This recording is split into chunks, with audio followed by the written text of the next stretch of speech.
په لمانځه کې فرض هغه شی دی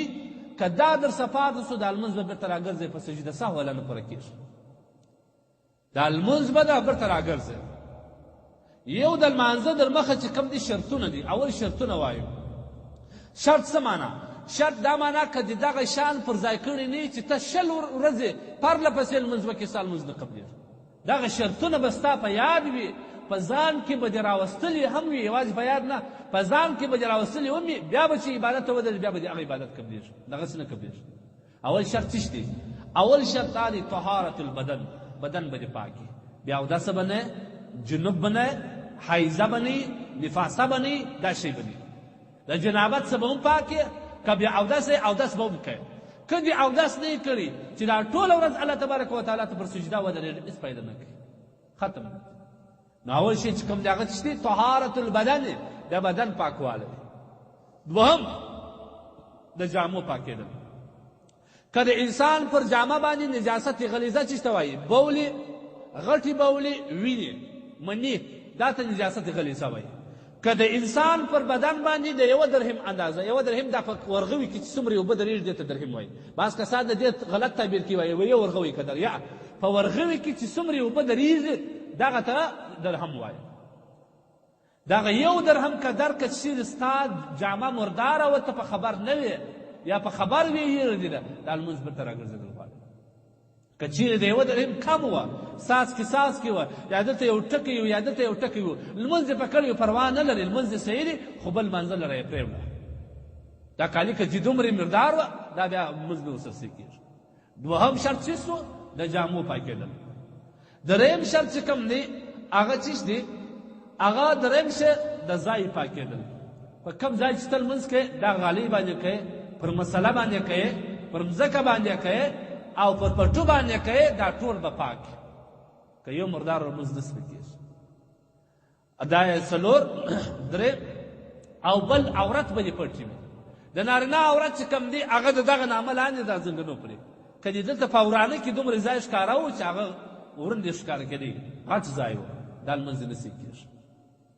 یا دلته کله کله بعض کسان د زموږ بهر ملک کې ډېر مسلمانان ورونه شته هغوی دا ټایي اغوندي پټلون اغوندي کله چې سجدې ته ولاړ سي اشرف چې داسې پورته سي دا انګیا چې موږ تاسو ورته وایي دلته د املا ښکاره سي دا کسان لمونځ چې کوم دی هغه ختمېږي خرابېږي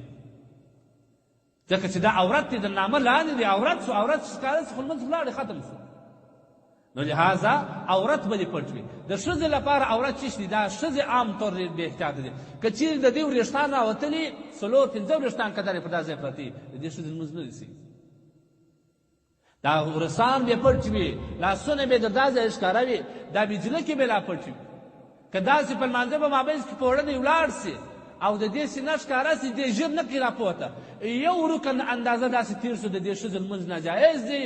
بېرته به یې سره راګرځي زموږ زنانې په دې کې ډېر بې احتیاطه دي بیخي ډېرې بې احتیاطه دي هېڅ په خپل لمانځه باندې باک نه کوي نو دا بل شرط شو چې څه به یې عورت به پټ وي مخامخ به قبلې ته درېږي که دورې لمونځ ته ودرېږي که دورې ودرېږي لمونځ نسي کېږي قبله به معلومه یې ورته درېږي که څوک نه ور سره خپل فکر به چلوي چې یاره قبله کې مې خواته ده بیا به هغې خواته لمونځ کوي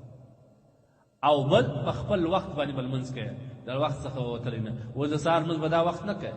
په لمر ختو باندې به د سهار لمونځ نه کوي نه صحیح کېږي د لمر ختو او د هغه رقم د لمر لوېدو په وخت کې د مازدیګر لمونځ د لمر لوېدو په وخت کې کوي سره د کراهته صحیح کېږي ځکه چې حدیث کې د دې ډېر ممانعت راغلی دي او بل شی نیت به دې لمانځي چې لس وارې ودرېږي نیت یې نه یې کړی نیت اوس بعض خلک به دې باندې دي څوک په خوله باندې نیت وایي څوک په زړه باندې دا اوس بعض کسان راوتلي دي دا سلفیان چې ورته وایي هغه وایي که دې په خوله باندې نیت وویلي دا بدعت دی دا بیا چا وایي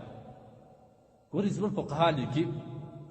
ټیک دی حدیث کې راځي چې د نیت تعلق د زړه سره دی په زړه کې بیا کوې چې دومره په خبره چې د مازدیګر لمونځ دی مسجد ته رالم امام پسې ولاړم بس دغه نیت دی